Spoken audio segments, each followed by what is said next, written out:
I hadn't attended church services in Easter Creek since I'd been working on the Trosper Ranch. I was beginning to feel like a heathen. And the way Reverend Broom looked at me every time he saw me made me sure I was. So... Well, Vince, what are you doing here in Easter Creek? Howdy, Sheriff. Well, I just thought I'd...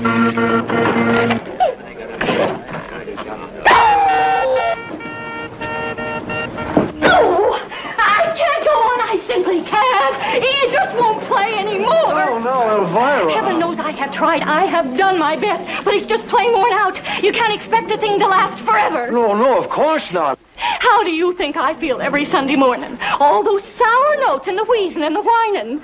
Folks are beginning to say it's me.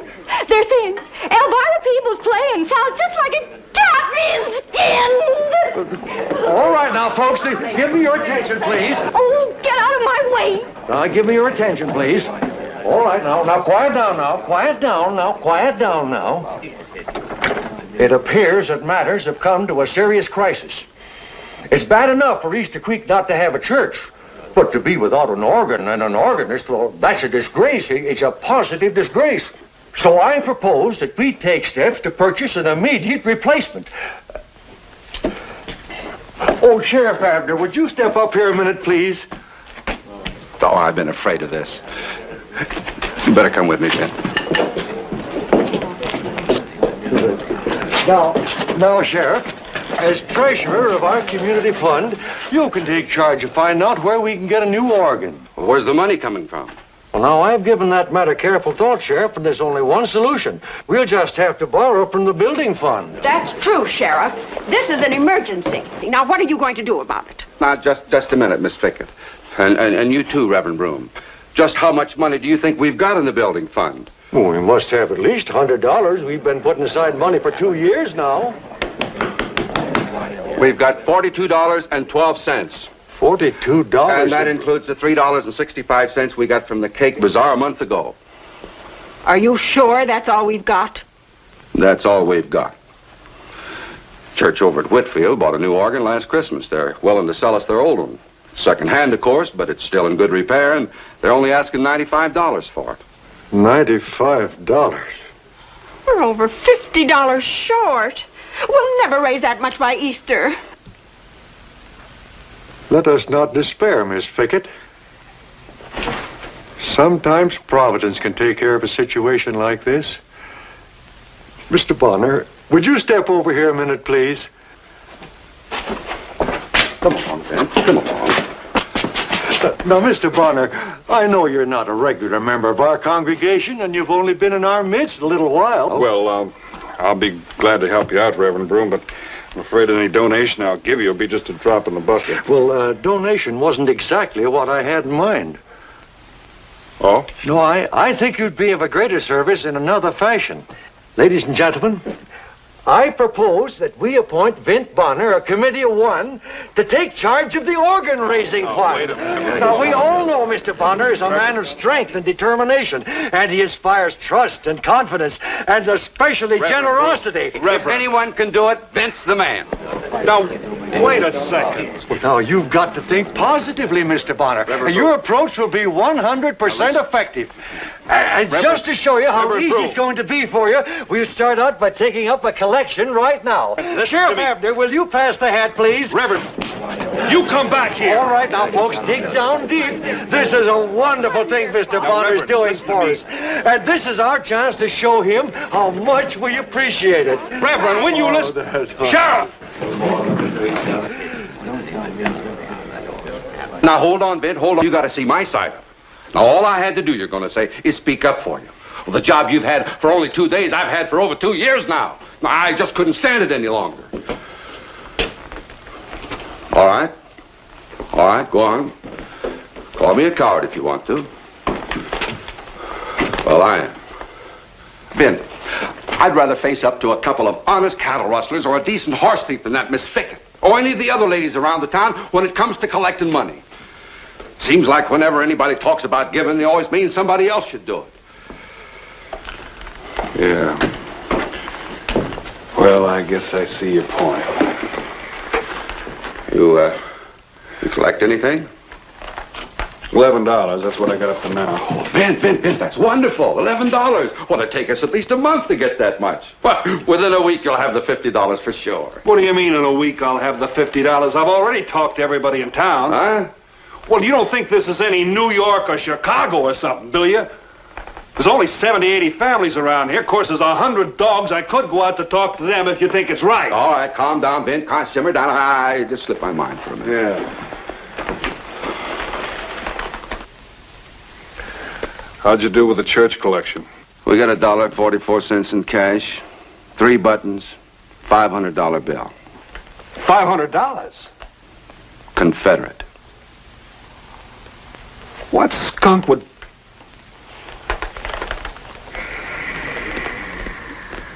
Of course, there's one area I didn't bother with. They told me nobody's living up there. Up around Easter Creek on the north side. Oh, it's a good thing you didn't go up there, Ben. Well, nobody does live up there, do they? Well, if there was, it would be nothing but a bunch of retired cattle rustlers, horse thieves, and worse. Mind you, I said if there was. You mean somebody does live up there? Oh, that's not what I said, Vint. You see, if I knew for certain that there were any outlaws living up near Easter Creek, it would be my duty to arrest them. I see. But if that Red-Eye Kirk ever comes anywhere near my town... Red-Eye Kirk? Don't tell me he's holed up there. Ah, that's not what I said, Ben. That's not what I said. Well, what in tarnation did you say? What I said was... what I mean is... Well, they do say there's a fellow resembles Red-Eye Kirk, has a place up in that section. Oh, just a resemblance, you understand? A lot of men look like other fellas, you know. Sure they do.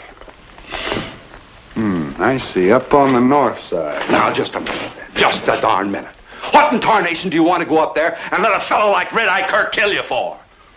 You mean a fellow who looks like Red-Eye Kirk, if he lives up there? No, well, whoever he is, what in tarnation has he got to do about raising money for a new organ? I don't know.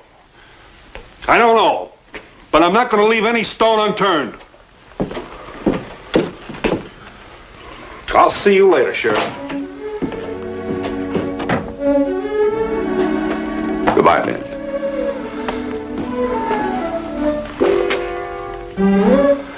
What the sheriff had said got my curiosity up.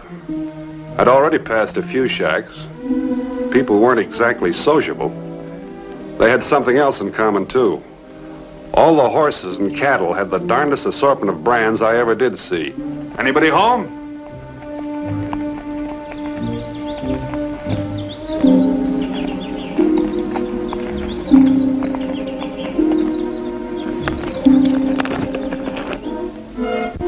Anybody home? Don't move. Or I'll put a hole where your collar button ought to be. Now you turn around slow and let me take a look at you.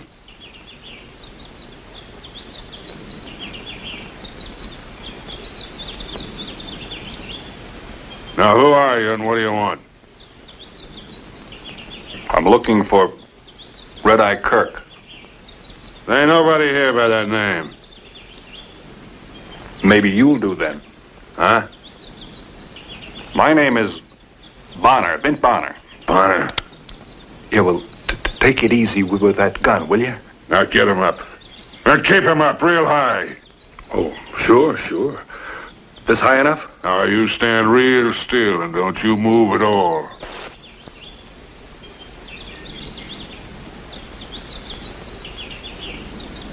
You really are Red Bonner, ain't you? Huh? This gun of yours. Somebody told me about it once. Now you answer my question. What do you want? Well, the fact is, what is your name? Jones. Bill Jones. Well, Mr. Jones, I've been given the job of collecting some money. Huh? You see, the folks down at Easter Creek need a new church organ, and that's what I'm collecting for. What? Well, it wasn't my idea. Reverend Broom kind of stampeded me into the job, and put it plain, I just never had a chance. You mean you're out here talking to me, trying to raise money so you could buy a church organ? That's it. Why, I wouldn't give you 5 cents for every church organ west of the Mississippi River. Now, if you don't want a pound of lead in your carcass, you better skedaddle. But it wasn't your money I wanted. Huh? Oh, no, it wasn't that at all. Now, what the devil do you want? Well, you see, I've heard that you're a pretty influential citizen hereabouts, at least with some of the folks. And it seemed to me if I was to go moseying around alone, they wouldn't take too kindly to the idea of giving me a donation. They sure wouldn't. On the other hand, Mr. Red-Eye, Jones, I've heard that you're pretty good at collecting money. I mean, you look like a man that would be pretty good at collecting money. So, if you was to go along with me and we'd kind of team up. You mean you want me to go along with you? That's it. And help you to raise the money so you could buy a new church organ? They couldn't arrest you for it. They couldn't arrest me for it. Why, that's a doggonest notion anybody ever had. Me taking up a Sunday school collection. Think of the boys I could collect from. There's Jack Denton, Chavez, Wisconsin Billy. It'd be worth it just to see the look on their faces. How about it? Boy, you sure got a sense of humor, Bonner. You know something? This scheme of yours, I'm gonna take you up on it. And you know something? I sure hoped you would.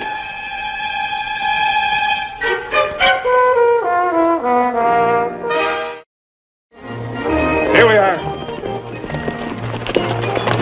Denton! Come on out here, Denton! Who is it?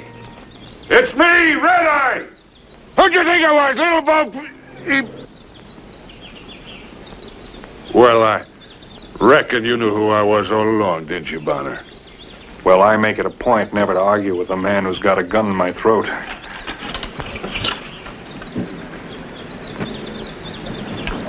Oh, howdy, Red-Eye. What can I do for you? Who's that fellow with you? Why, this here's Vint Bonner. Bonner! Come on out and be neighborly. I never thought I'd live to see you riding with a lawman. Well, I'm not a lawman. Let's say I'm law-abiding. It's the same gol-darn thing. Now, wait a minute and listen. Now, we got a little project. Explain it to him, Bonner. Well, let's put it this way. I'm collecting money for a new organ for Reverend Broom's church. What? That's right, Jack. Yeah. Sounded like you said you wanted money for a new organ. I must be getting deep. We ain't got all day. How much we need? Well, let's see, 42 and the dollar, about $43. Well, what you waiting for? Sure, Red-Eye, sure. Let me look in my purse here. Yeah. 3 $20 gold pieces. I ain't so good at counting, but is that all right? Well, that's fine, but you didn't have to give the whole thing. Was there anything else, Red-Eye? No, I reckon that's all. Come on, Bonner, let's go.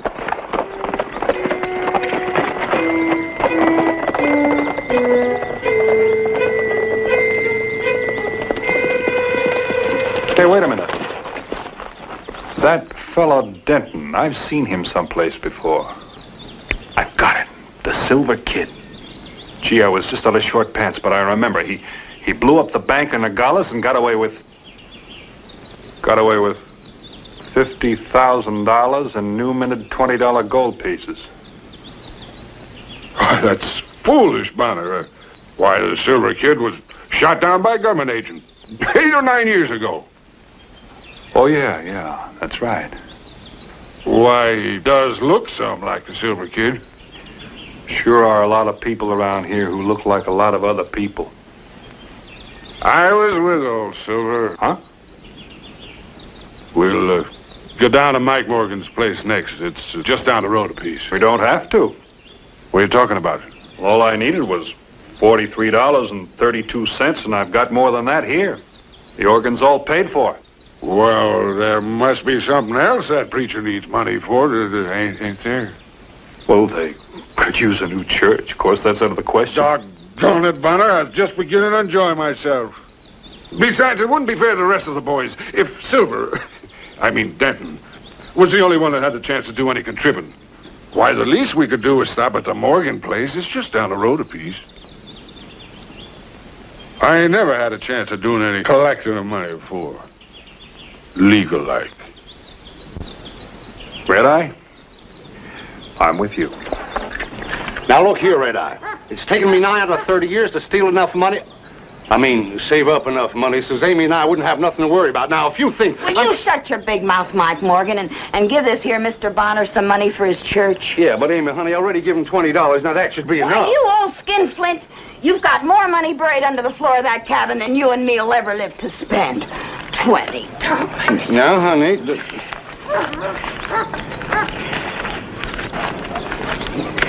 Now, Mr. Bonner, you just take that back to your church, and I'll take care of this worthless old thief. Well, thank you, ma'am. Mr. Bonner, could I talk to you for a moment, private-like? Yes, ma'am.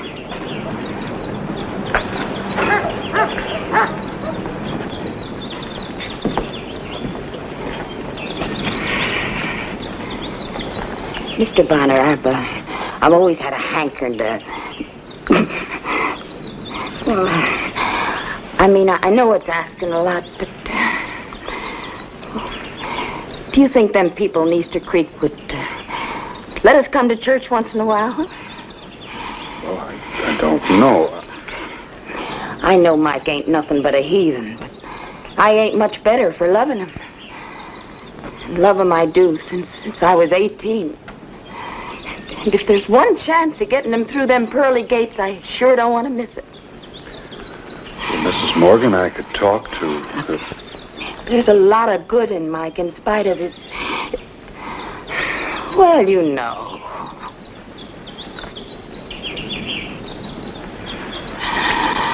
I'll talk to Reverend Broom and I'll see what I can do. Thanks, Mr. Bonner. Now, Mike Morgan, stop sniveling about that money and get inside and fix that stove. You said you were going to do it over a week ago. All right, honey.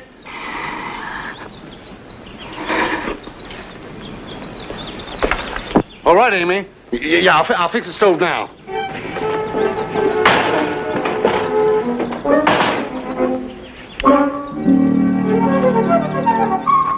We made quite a few more stops, and I never in my life met such an enthusiastic collector as Red Eye turned out to be.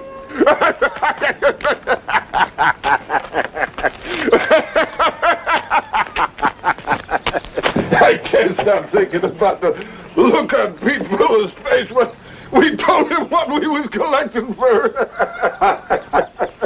He tripped over his shotgun and nearly blew himself over the barn. That was a close one. Doggone it, it's too bad Wisconsin Billy wasn't home, or he'd have been fit to be tied. Well, I must have more than $1,000 here. More than I ever expected to collect. And I can't thank you enough. Oh, that's all right, Vint. Think nothing of it.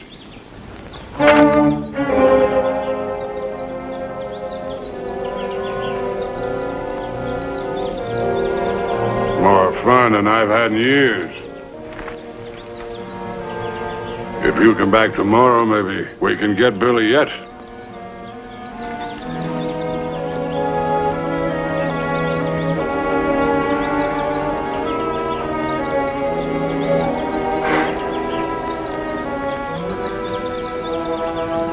Well, like I said, it's more than I ever expected.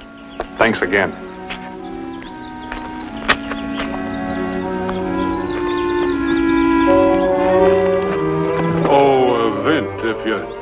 ever do any more collecting, call on me, will you? I won't forget you, Red Eye. It was getting late, and I was kind of anxious to get back to Easter Creek. After all, I did have over $1,000 in that saddlebag I was carrying. I wouldn't like to be in this section after nightfall with that kind of money.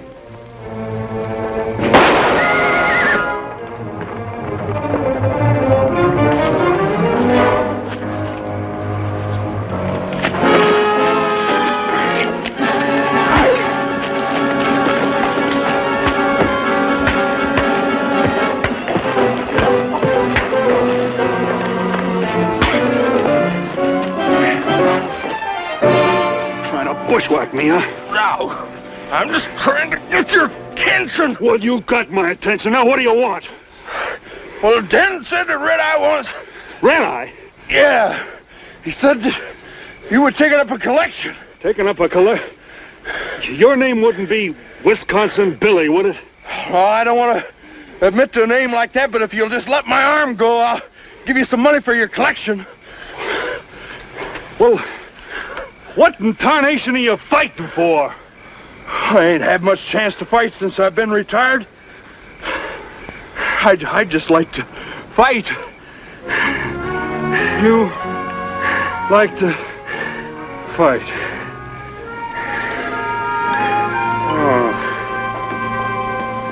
Mr. Bonner. What? Mr. Bonner, you mustn't think me ungrateful, but I'm afraid we can't accept this money. Why not?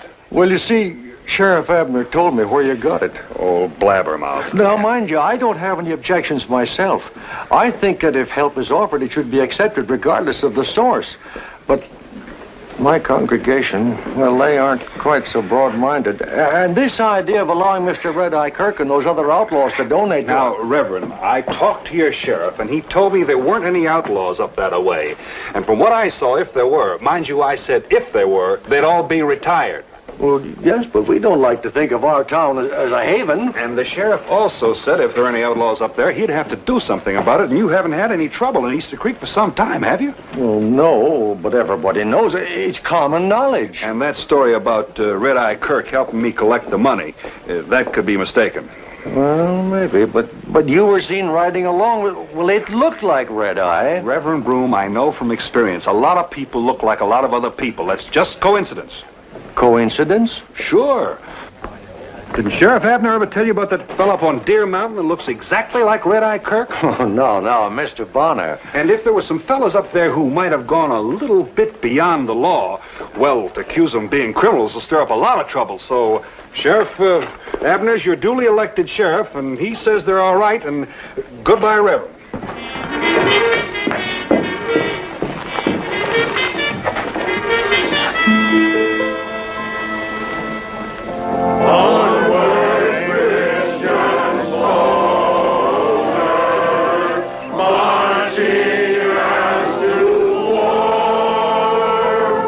I guess there was a little argument about whether or not to accept the money. But the sheriff and the reverend finally convinced folks they didn't have any right to turn it down.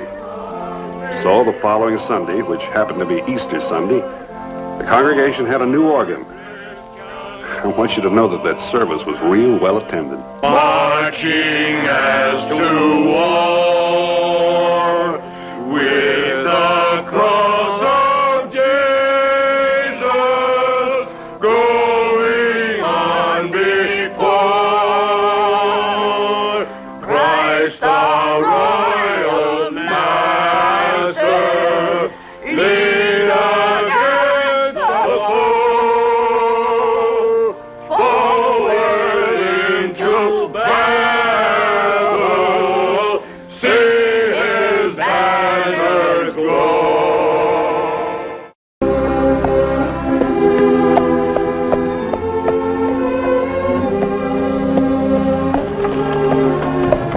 Fletcherville wasn't any gay Paris or anything, but coming off the range, it was buildings and people. Things I'd begun to miss.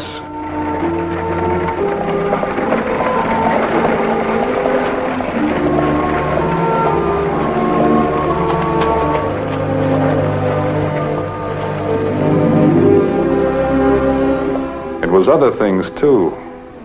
Wanted. Dead or alive. alive Billy Sparks for murder and mayhem. Well, guess that came along with the town, along with buildings and people.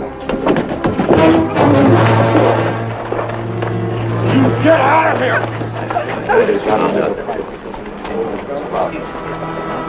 Tough, aren't you? Pushing a woman around, that takes some real men. You're not wanted around this town, Mrs. Sparks. It's time you understood that.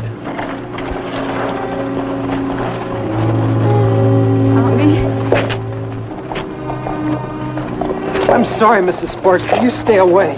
All you bring is trouble. Your own Paul won't lift a hand to help you. I can't help you no more, Mrs. Sparks. I can't help you no more either.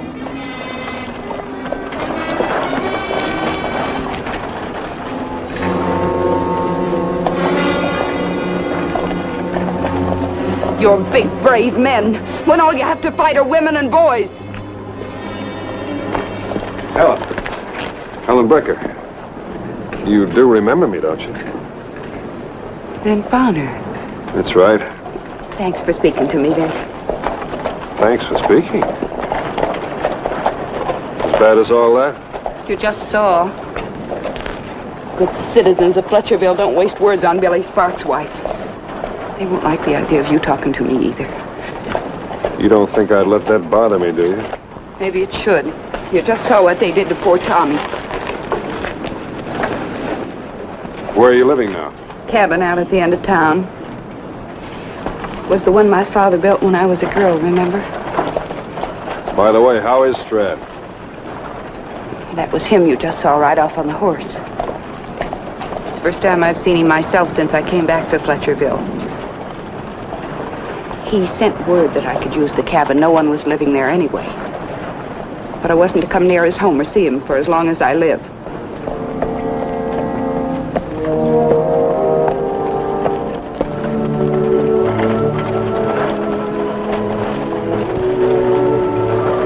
Get up. Vin Bonner, aren't you? That's right. You a friend of Helen's?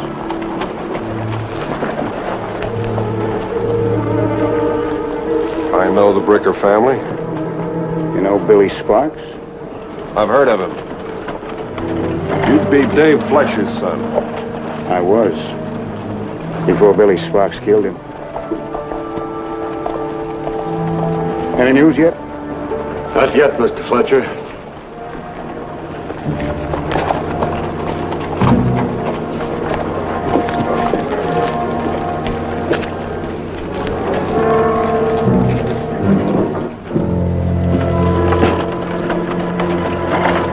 Jim, what's going on?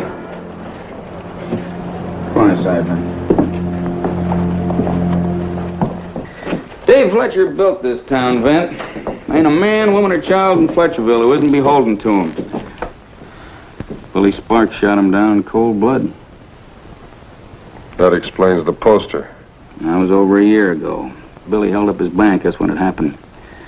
Well, they just caught him a couple of months ago in Junction City. That's where Sheriff Ritter is. When's the hanging supposed to take place? This week sometime. The date ain't certain yet. See if you got any mail. No mail, Vince, sorry. Well, I didn't really expect any. Helen Bricker. I hardly recognized her. And I didn't know her father. Well, Strad ain't never really been the same. Not since she married Billy. Strad disowned her. That's all there is left of the Brickers, just a father and a daughter. Not one word spoken between them in 7 years. That's too bad. Well, I'm going to be in town a couple of days. I'll drop by later for my mail.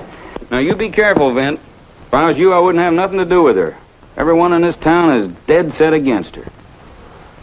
Fletcherville's her home. I guess she's got a right to come back to it.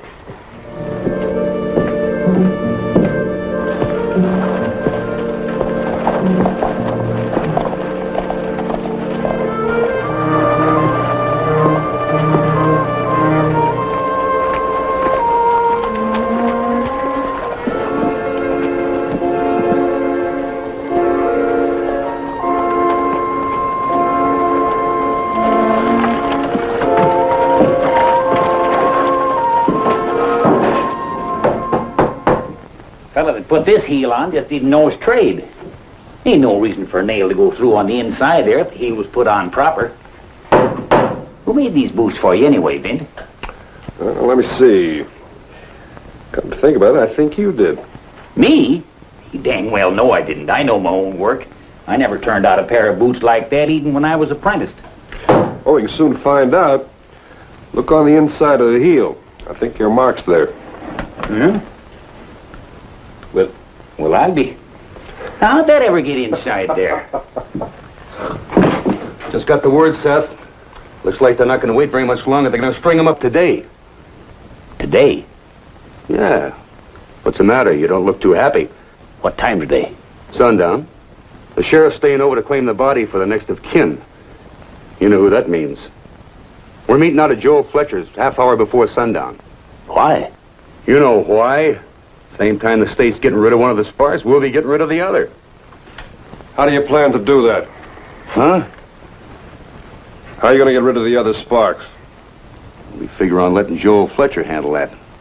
It's his right. It was his paw Billy Sparks killed. Seems to me this town's got a good case of lynch fever. Seems like it's the town's business. None of yours, mister. Don't get your quills up, Vint. There's just some things you can't do nothing about. There's some things that need doing something about. You don't understand, Vint. You're a rolling stone. Me, I'm in business in Fletcherville. So is Jim Pincher. The whole town is Fletcher built and run. I do like Joel tells me and I get along. People ain't going to forget Dave Fletcher. Even Strad Bricker won't lift a hand for his daughter. Seems to me I remember once that Joel and Helen Bricker were going to be married. Yes, that was a long time ago. Two families had it kind of figured that way. Broke her pa's heart she didn't marry Joel. Dave Fletcher saved Strad's ranch once, and he stood the game before closing, too. Billy Sparks isn't worth a hair of Dave Fletcher. Well, I'll be back to those boots later. Vint, we all know you. It ain't a matter of you fighting for Helen. It's who you're fighting against. It's more than Joel. More than just one man. It's a whole town. Seth, you stick to your last, and I'll stick to mine.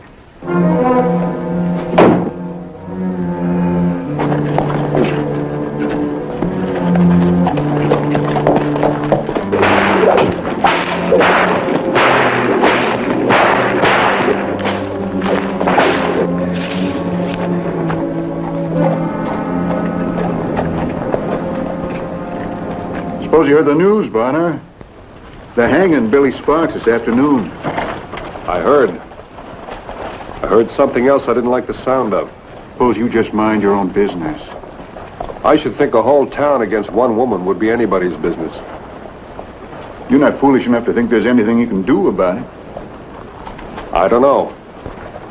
But I might be foolish enough to try.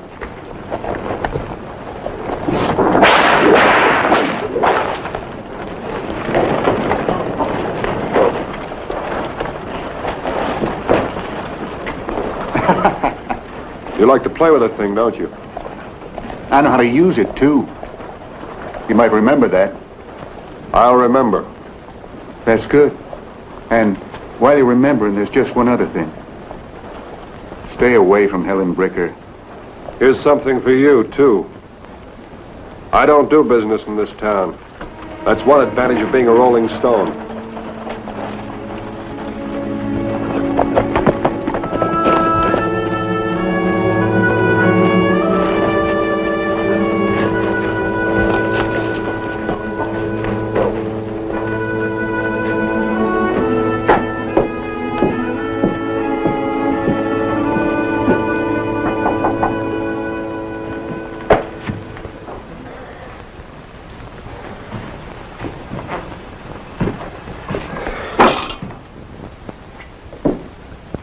Helen, you're still young.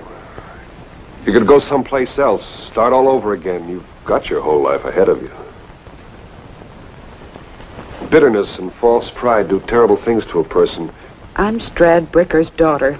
I can fight just as hard and last as long as he can. Fight what? And for what? And in the end, what do you gain? What do I gain? The knowledge that I'm just as strong or stronger than they are. Oh, you'll have that all right. You'll have that. And then you'll have the battle scars to go with it. All of a sudden you'll be old and lonely, like your father. There's only one thing sadder than a lonely old man. Vin, I know what you're trying to do. When I'm ready to change my mind, I'll change it. This is my home. I was born here, and I'm going to stay. All right.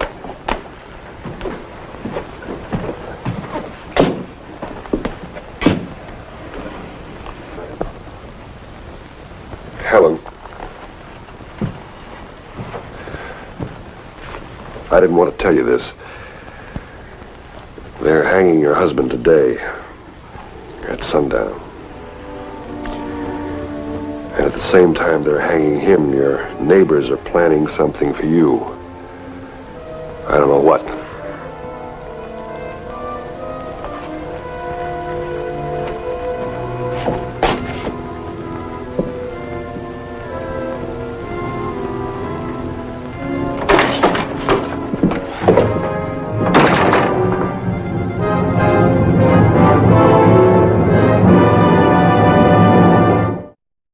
I rode out to see Stradbreaker.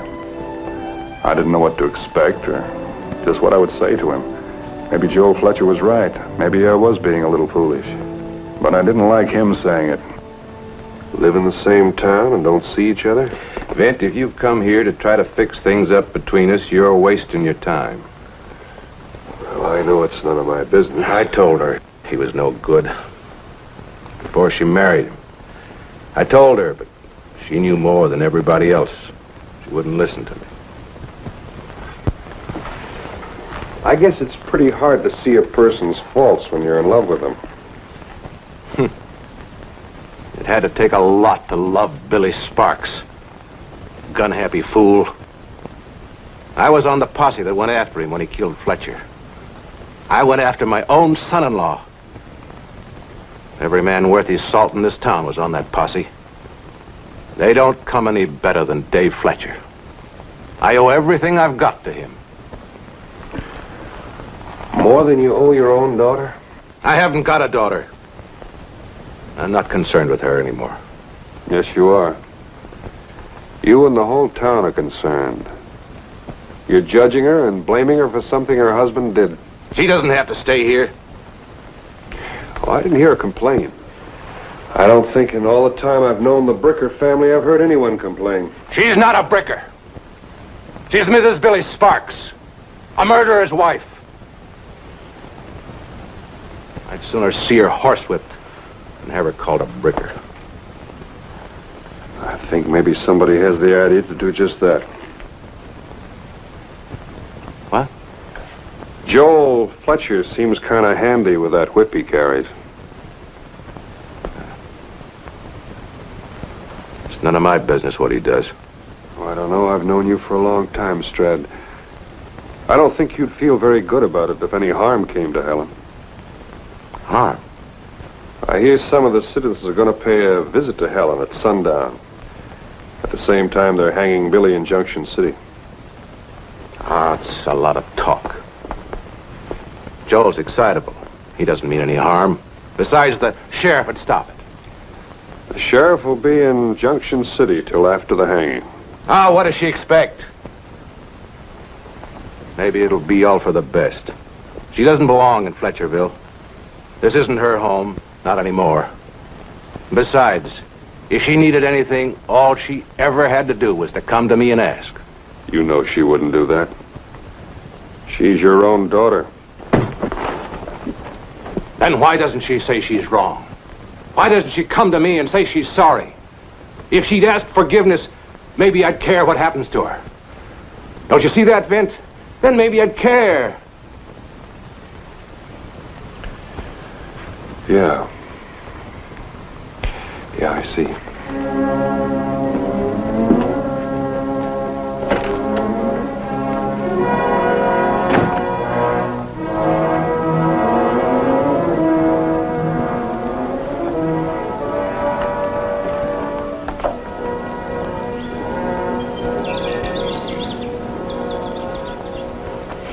Look, I know you're trying to be a friend. But no matter what anybody says or tries to do, I'm not leaving Fletcherville. You are just as stubborn as your father. Aren't you going to ask me how he is? I know how he is. He showed me this morning. He showed me plain.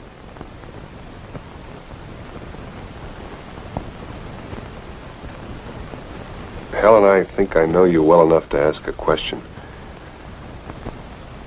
Maybe you didn't know what Billy was like when you married him. But why did you stick with him after he killed Fletcher? Well, I took vows, Vint.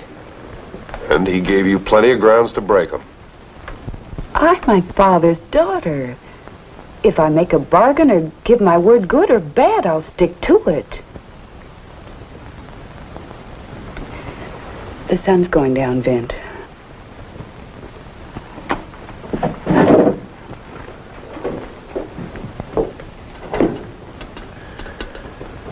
I understand you could have married Joel Fletcher.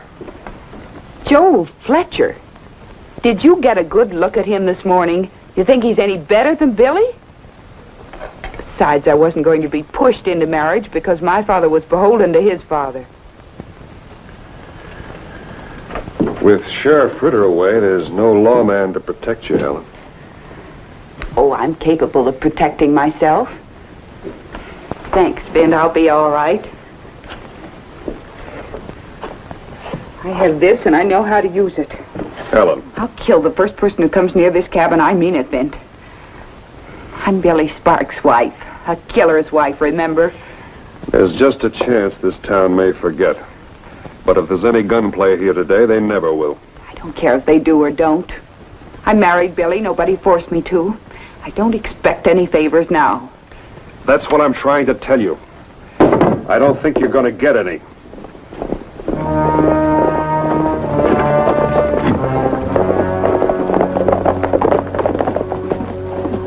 I told you to leave before they got here. Give me that gun. You can get out the back way. I'll stall them. I never thought I'd hear Vint Bonner tell anyone to run from a fight. You never saw me walk right into one either. That's a mob out there. Do you know what a mob is? You think it's just a bunch of people? Well, it's not. It's the lowest form of animal. Well, where do I run, Mr. Bonner? And when do I stop? Mrs. Sparks? Mrs. Sparks, you here? We're giving you 2 minutes to come out. I'll give you less than that to get off my property. Now you stay here. I don't want you taking my part, Vint. Those fools out there I'm worried about. We're coming in. Staying out.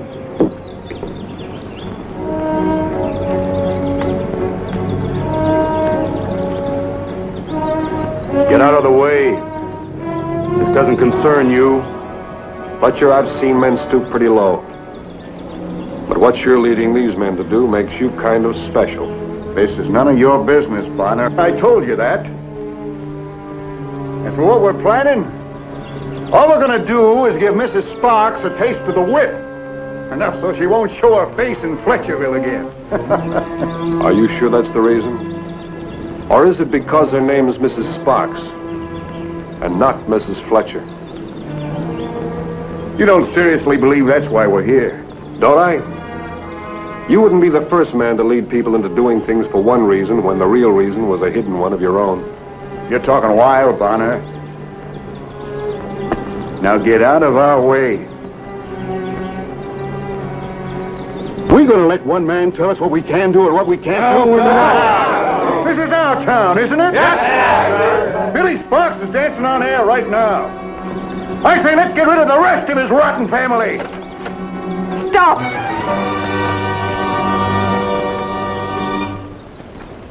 All of you, listen to me.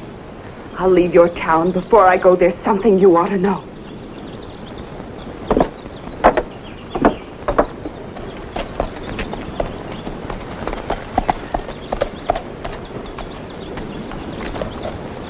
You said Billy Sparks was dancing on air. You ever think what that must mean to me? All of you. Did you ever think what it was like for me? I had to live with him for 7 years. All right, go ahead. You think you're the only one who knows how to use a whip?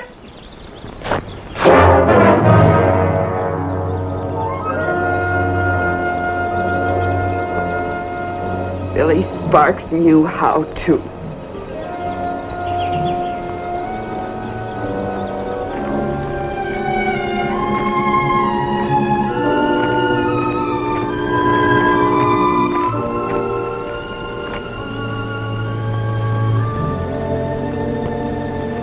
Can you forgive me, Helen? I didn't know. I'm sorry. Listen to me. Listen to me, all of you. Just because... Your father was a good man. Everyone here has cause to know that. But you aren't him or anything like him. If he were here to see this day's work, he'd be ashamed, as I am right now. He'd be ashamed. This town bears his name. I don't think you're going to get a chance to use that today.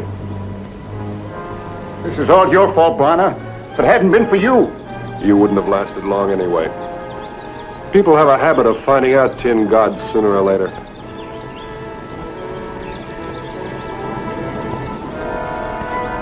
You're a big man with a gun in your hand.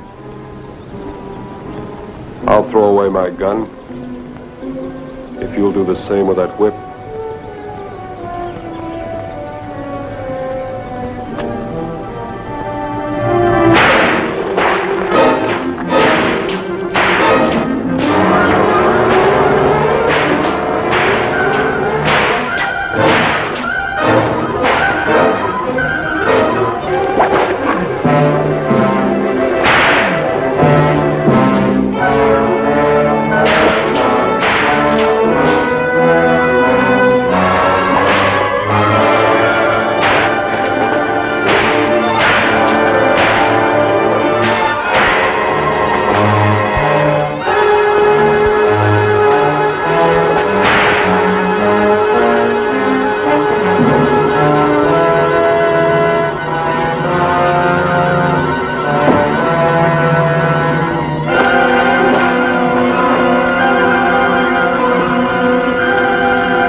I'd been shot at before, plenty. And I'd been hit a couple of times, too.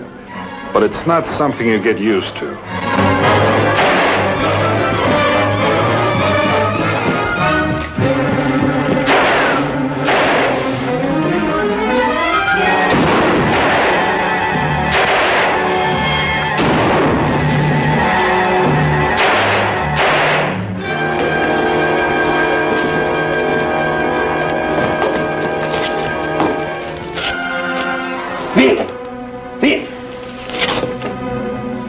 Take it easy, Vin.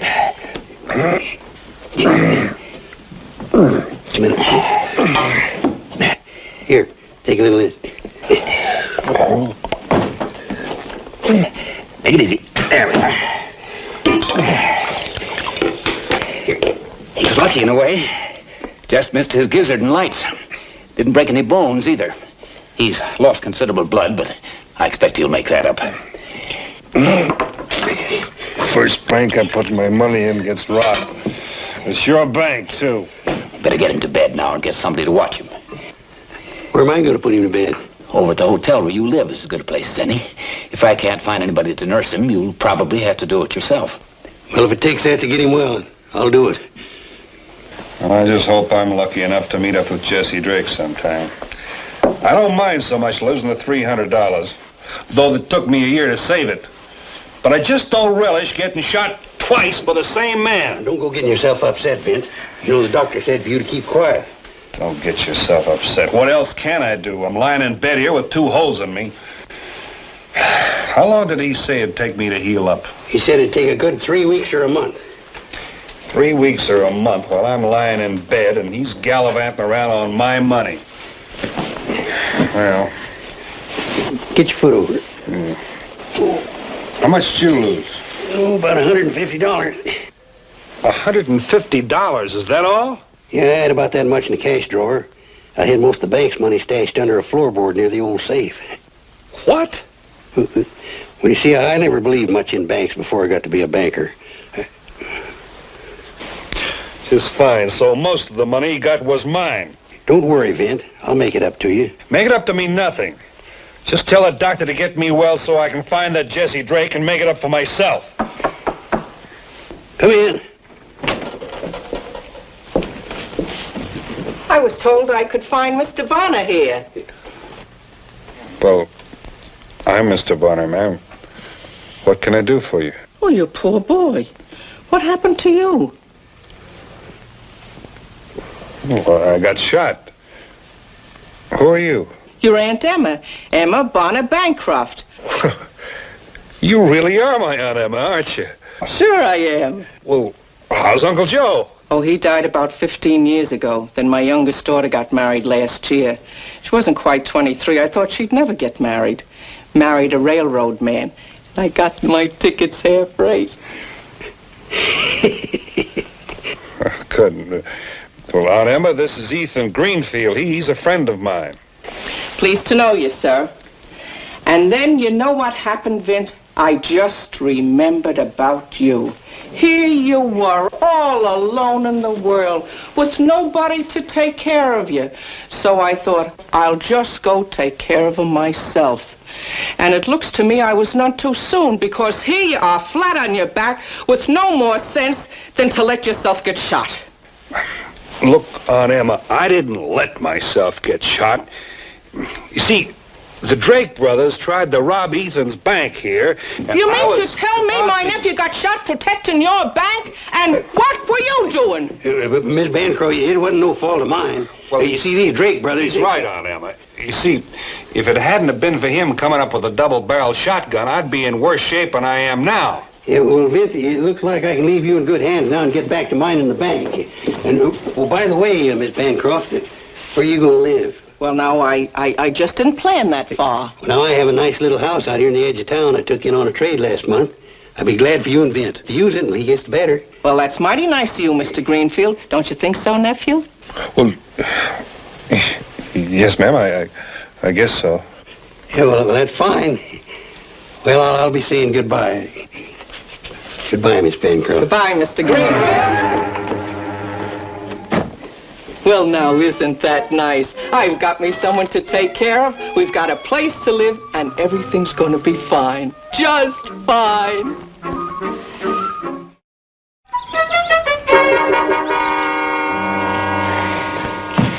But Aunt Emma, I'm just not a stay-in sort of fella. I'm used to being on the move. Well, it's high time you lived someplace. I've heard about that gun of yours, so wonder you haven't been killed a dozen times. From the stories I hear back in Kansas, why, they even have a name for you back there. Oh? The six-shooter, that's what they call you. No. As though the name of Bonner weren't good enough. Well, don't you worry. After we've lived here peacefully a few years. A few years? Now, you listen to me, Aunt Emma. I never stayed in any place. Now, Vint, you've just got to stop sleeping on the floor beside the bed. After all, beds are made to sleep on. But, Aunt Emma, I never slept in a bed more than 2 nights running in my whole life. I don't know why. I just can't sleep in beds, that's all. Vint! Yes'm? You'll learn, boy. You'll learn.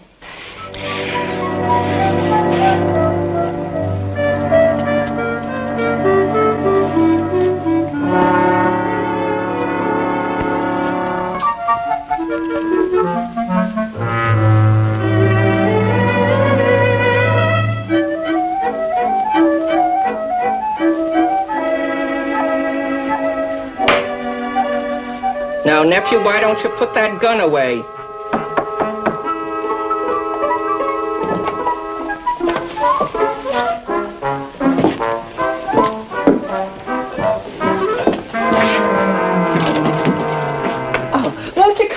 Mr. Greenfield? Just on my way home, thought I'd stop by and see how your nephew's getting along. Oh, he's getting along just fine. Too well, in fact. Acting like a caged lion, only been out of bed a week.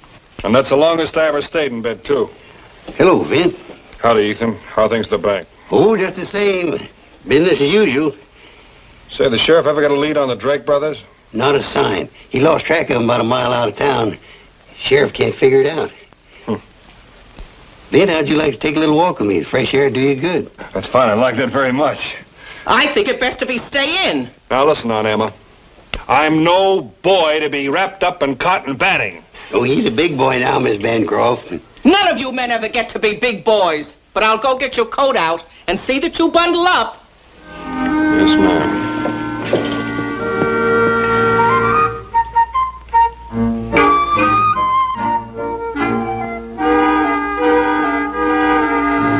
Even the best of them's like a ball and chain. Now here you are after being took care of only 2 weeks and mired down like a hog in quicksand. Now I'm not saying she wasn't helpful at first. But with a man, there's a limit to being took care of. I got a feeling about women that if you ain't sick enough to be took care of, they'll make you sick enough. Oh, I don't know. Aunt Emma isn't so bad. She means well, and she's a darn good cook. And Vince, you know I'm speaking the truth. I still say she means well. Say, Ethan, did you put that money back in the safe? Oh, well, I've been kind of putting it off. Since it was only robbed 2 weeks ago, I didn't think there's any hurry. Ethan, you're a responsible banker, and a responsible banker doesn't leave money under the floor of the bank. Now, why don't you do something about it right now? Oh, come on. Well, all right, come on inside.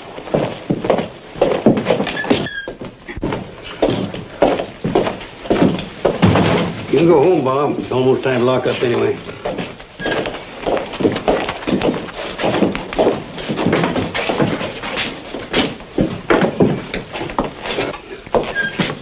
Where is it?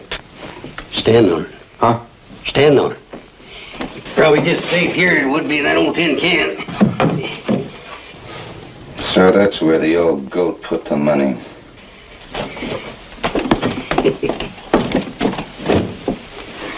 You always forget that combination.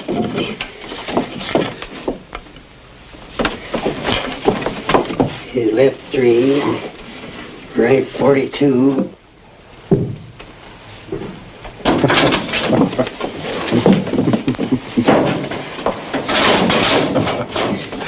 Here you are, and I hope you're satisfied. Say, Ethan, what did you do before you became a banker? Oh, well, when I was in the Army, I was in charge of what they call the sanitation facilities.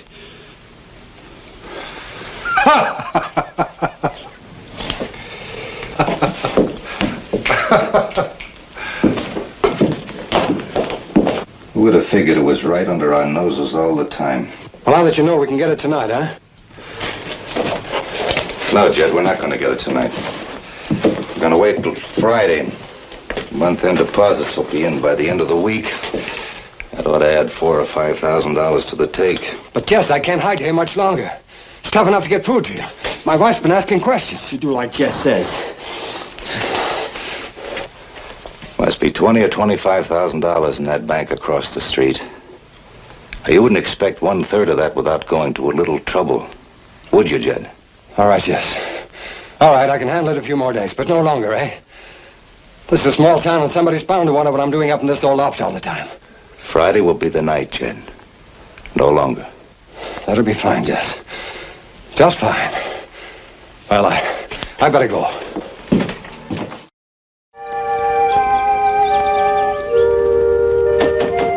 Vince! It's time to get up!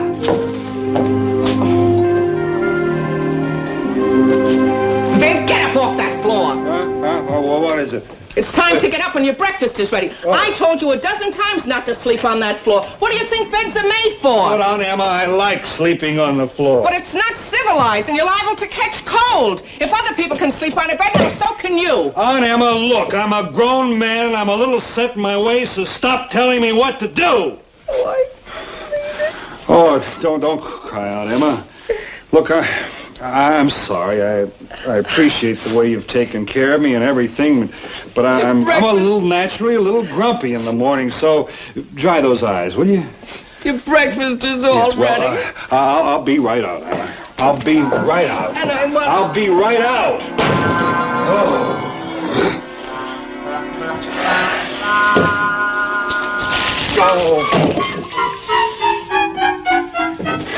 How does your shoulder feel, Vint? It feels pretty good. Doctor says it's getting better. He says the more I use it, the better it'll be. Well, then maybe you wouldn't mind doing me a little favor. Of course. You know, the grates in the stove have been slipping down. I thought you might like to fix them for me. I'll be glad to. And then those shingles on the roof, they need fixing, too. And now when I come to think of it, the outside of this house needs a coat of paint or whitewash. Anima, listen to me. You sound like we're going to spend the rest of our life here or something. Oh, now, Vint, you know how women are. They like to see things neat. Well, I'm going down to town. Maybe a little later you could make a new gate for the fence. Well, I'll talk to you about it later. Later on, Emma.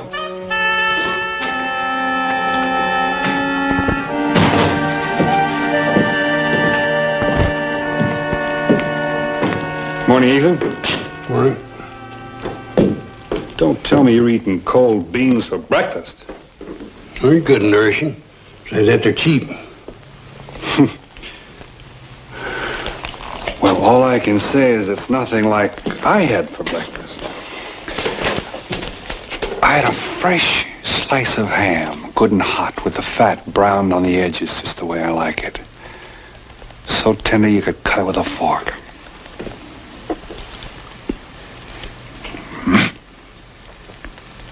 And 3 eggs, basted, flaky around the edges, and corn sticks, hot, fresh out of the oven. And honey and butter. What else? Oh, some donuts rolled in heavy sugar. Of course, she made those yesterday afternoon. She usually makes them fresh for me every morning for breakfast. And Aunt Emma's hot coffee. Say, Ethan, why don't you come over and have dinner with us soon? Huh? Well, I'm sure Aunt Emma would like to fix dinner for both of us. Oh, I couldn't do this. She said something about, tonight, for instance, she said something about rare roast beef and deep dish hot apple pie. What time? Well, let's say about 5 o'clock for supper. You come early. Finish your breakfast.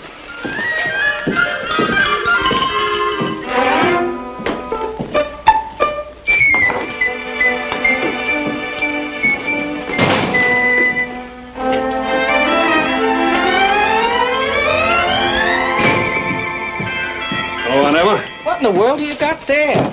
Well, I thought it might help out if I'd pick up a few things for dinner. Well, we got everything we need. Well, tell the truth, I went by to see Ethan. And I got to thinking about how he saved my life and how I just never would be able to repay him. Nasty old bachelor. Oh, but Aunt Emma, he's not that way at all. Not at all. It's just that nobody ever took the trouble to understand him. Just think of it. An old soldier, having held high position in the army, turned loose after the war to make his way all over again, even though he wasn't young, uncared for, unloved. Do you know what he was doing this morning when I was at the bank? I hate to tell you, but he was eating cold beans out of a can for breakfast.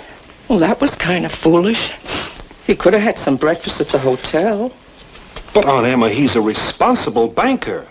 He has the interest of his depositors at heart. There he was, with a ledger in one hand and a cold can of beans in the other. That's why I thought I might repay him somewhat by asking him over to dinner tonight. Aunt Emma, I didn't mean to make you cry. You never could get used to onions.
I got for you.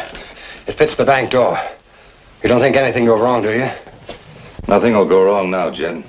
You put the horses where we told you to? Yeah, they're right out behind the bank. Well, I guess we better get started. I'll be waiting for you up at the fork for my share.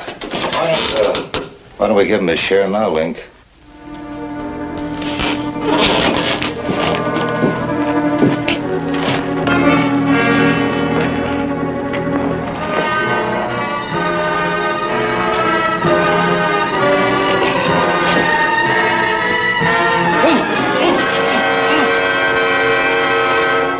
I got let out another notch in my belt. Fine cook, isn't she? Yeah. Ethan, I've been wanting to talk to you. Go right ahead, Vin. Go right ahead. Well, you see, Aunt Emma's my next of kin, and well, she's my responsibility. Mm-hmm. What I'm getting at is, what are your intentions? What? Your intentions toward Aunt Emma. Oh, see what you're driving at. You got nothing to worry about, Vince. I haven't? Oh, I'm really fond of Aunt Emma, and not just her cooking, too. Under other circumstances, I might even ask her to marry me. You might? Well, Ethan, what are the circumstances? Vince, you're a friend of mine. Maybe my best friend. I'd be the last man in the world to cause you any misery. But now that you found a nice home for yourself, I just couldn't break it out. No, Ethan, don't be hasty. You Don't take think my about... word for it. You can live with your Aunt Emma as long as you like. I'll come over for dinner once in a while, but I'll never interfere. But Ethan, I want you to interfere. Huh? Well, I'll level with you. I'm itching to get back on the trail. But I just can't go away and leave Aunt Emma all alone here. Now, Vint, I always knew you were considered sort of a fella, and this just goes to prove it, offering to give up all this. Why, no man but a fool would walk away from Aunt Emma's cooking, and you're no fool. Now, Ethan, you're gonna marry Aunt Emma. Well, it's not in there. But you saw him put it there, Jess. You sure it's not in the floorboard?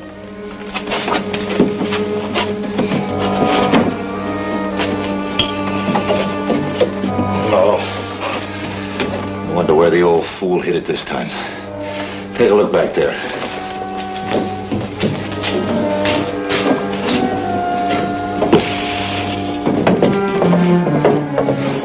Vint, I'm sorry, but I just couldn't let you make the sacrifice.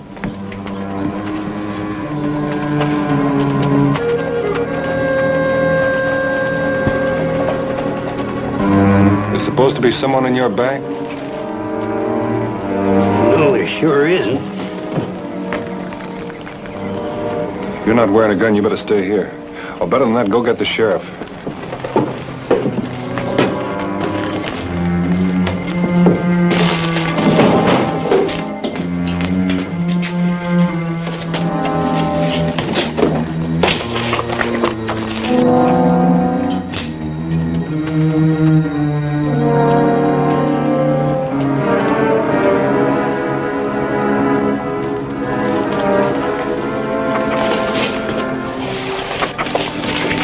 Get down.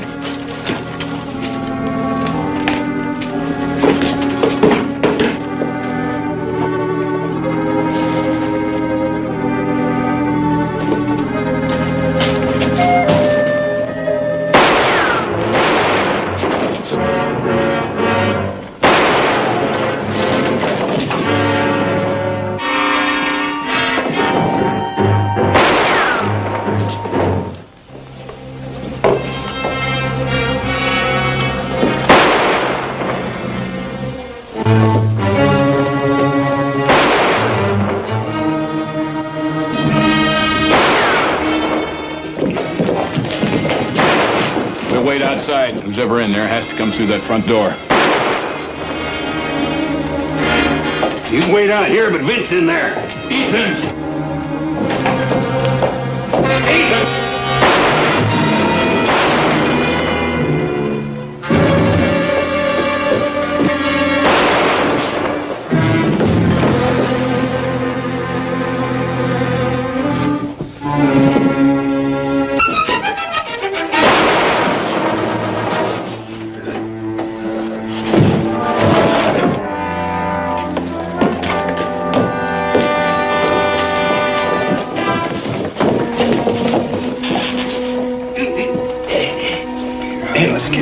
desk. Wasn't bad at all. Doctor, is he going to be all right? He'll need considerable nursing, but with proper care, he'll be good as new in no time. Oh, I'll take good care of him. Here, Ethan, have a drink. You know, if Aunt Emma here is going to take care of you, you won't need me around anymore.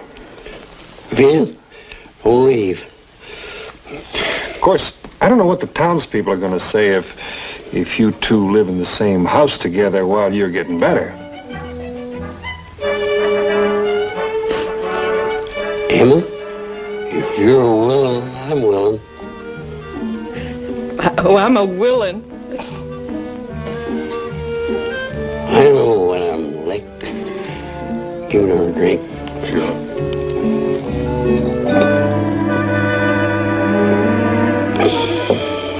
Say, Ethan, where did you put the money this time? It's in the shoebox on top of my desk. Never believed in banks anyway.